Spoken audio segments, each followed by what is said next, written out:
Hi viewers, welcome back to my channel HNN blogs అండి.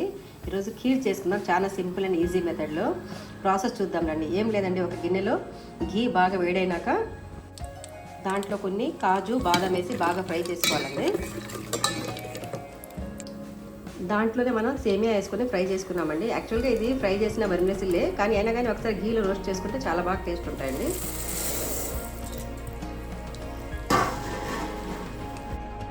ఇట్లా 5 minutes fry చేసుకుందామండి. Fry చేసుకుంటే ఆ ఘీ అరోమా బాగుంటుంది అనమాట, ఫ్లేవర్ కూడా బాగా వస్తుంది. కొంచెం ఫ్రై చేసుకుంటే ఇట్లా తెలుస్తుంది.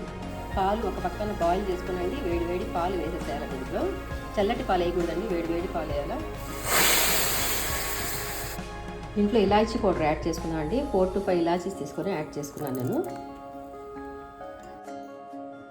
వెర్మిసిల్లీ 80% దాకా ఉడికిపోయిందండి. దీంట్లో మనం మిల్క్ మేడ్ యాడ్ చేసుకున్నాము.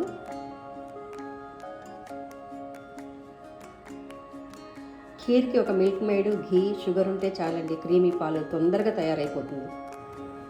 చూడండి, మన ఖీర్ తయారైపోయింది. ఎంత బ్యూటిఫుల్గా వచ్చిందో చూడండి. దీని టెక్స్చర్ అంతా కలర్ చాలా బాగా వచ్చింది. చూడండి, ఎమ్మీ ఖీర్ తయారైపోయిందండి. ఒకసారి దాని టెక్స్చర్ అంతా చూడండి ఎంత బాగా వచ్చిందో, దాని ఫ్లేవర్ అంతా. మీరు కూడా కంపల్సరీ ఒకసారి మీ ఇంట్లో ట్రై చేయండి.